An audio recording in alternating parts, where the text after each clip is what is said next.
சோம்பேறி சிக்கன்லாம் பண்ணுவோம். சோம்பேறி சிக்கன் அப்படின்னா 20 மினிட்ஸ்ல எப்படி பண்ணது?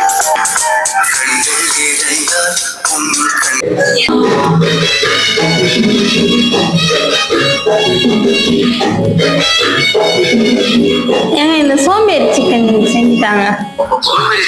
என் பொட்டல முட்டாயே சின்ன ரத்தின கொட்டாயே உன் குங்கும பொட்ட மேல வச்சாயே வாடா என் அம்புல மச்சானே என்ன அம்புல தச்சானே என்ன கட்டி பிடிச்சு